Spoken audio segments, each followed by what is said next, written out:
Most people think recovery happens in therapy, that the important part of shoulder surgery recovery is what you do during your exercises, your sessions, your appointments. And to be fair, those moments do matter, but they are not where most recovery decisions actually happen. Those decisions happen at home. They happen when you are getting dressed, reaching for something, adjusting your sling, trying to sleep, or simply deciding whether to use your arm in a way that feels small and harmless. And because those moments feel small, they are often overlooked. That is what makes them important. I'm Dr. Dan, an orthopedic surgeon specializing in shoulders. Now, this is where people lose progress. If you don't understand this phase, you can misread what your shoulder is telling you. That's why you need the shoulder recovery guide. Its link is in the description below.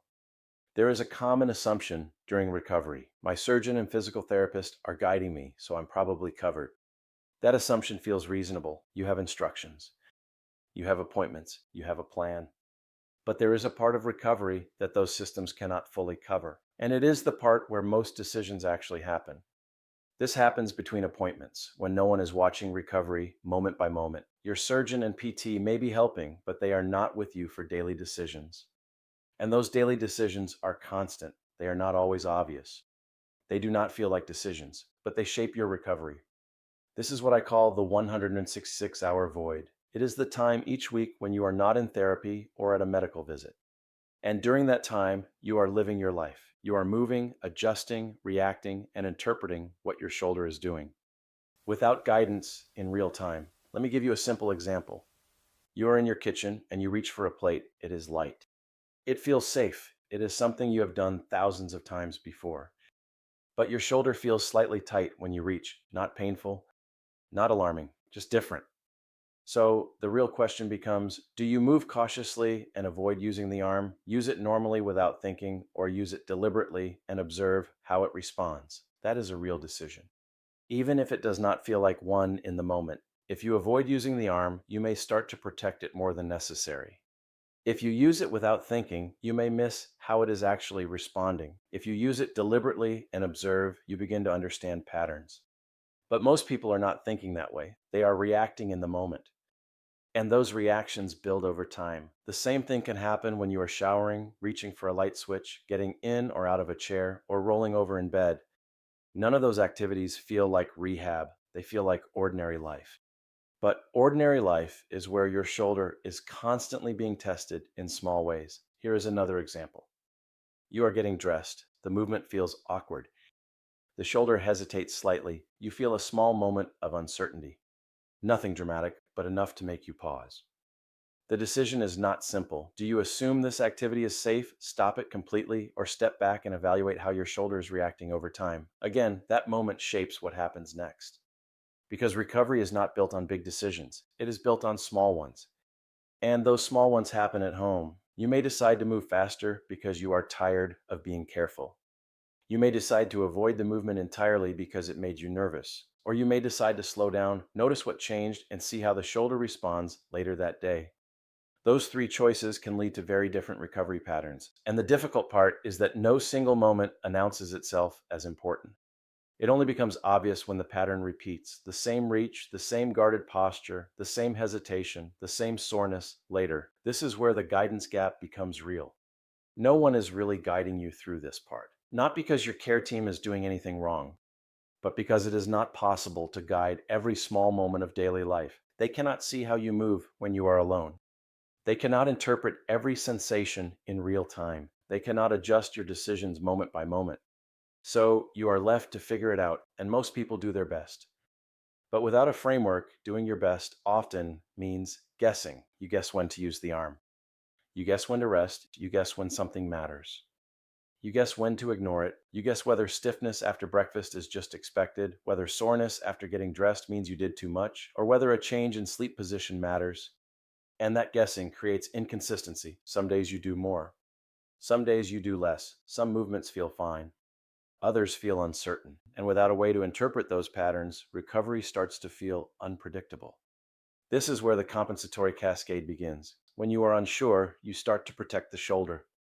You tighten slightly when you move. You shift your posture. You rely more on your other arm. You avoid certain movements. At first, this feels like being careful, but over time, it creates new patterns. your neck becomes tight, your upper back becomes sore, your movement becomes less natural, and your confidence starts to change. You begin to trust your shoulder less. You hesitate more. You think more about every movement. You may start scanning for problems, replaying the day, and wondering which small activity caused the shoulder to feel different. That uncertainty can create anxiety. It can make you overprotect the arm one day and then push harder the next day because you are frustrated by how cautious you have become. And even if the shoulder is healing, your experience of recovery becomes more difficult, not because of one mistake, but because of many small, unexamined ones. This is also where frustration starts to build. Because from your perspective, you are doing everything right. You are going to therapy. You are following instructions. You are trying to be careful. But something still feels off. That disconnect is confusing. Because no one explained how much of recovery happens outside the clinic, most people do not have a consistent way to judge what this means or what to do next. That is the system gap. It is not that you are missing effort. It is that you are missing a repeatable way to interpret what is happening. You may have restrictions, you may have exercises, you may have general guidance about what to avoid. But those instructions do not always tell you how to make a decision in a specific home moment when the shoulder feels tight, tired, hesitant, or different than it did yesterday. A way to decide, should I adjust? Should I continue? Should I pause? Should I watch this pattern? Without that, every small moment feels like a guess. And over time, that guessing creates uncertainty. A framework does not mean you need to panic over every symptom. It means you can ask better questions. What changed? How long did it last? Did it affect the next activity? And is this becoming a pattern? That is very different from either ignoring everything or reacting to everything. So, if you feel like recovery is harder to manage at home than it is in therapy, you are not imagining that. That is where the real complexity is. Because therapy gives you structure, home requires interpretation. And interpretation is what most people were never taught. That is why this phase can feel so strange. You may be following the formal plan and still feel unsure in the moments that actually fill your day. You are not just asking whether an exercise is correct. You are asking how to live around the shoulder without drifting into avoidance, overuse, or compensation. The shoulder recovery method is a structured way to think through recovery decisions. Think of it as an insurance policy for avoiding mistakes that happen when you are guessing between appointments. Because recovery is not just about what happens in the clinic, it is about what happens in the other 166 hours of your week. And that is where most people realize after the fact that the small things mattered more than they expected. This is also why simple advice can sometimes create confusion. A phrase that sounds helpful in the clinic can be misunderstood at home, where you are making dozens of small decisions without anyone watching. If you want to understand how common advice can actually lead to these kinds of mistakes without you realizing it, watch This Common Advice After Shoulder Surgery Can Wreck Your Repair. Thank you for watching. I'll see you next Thursday.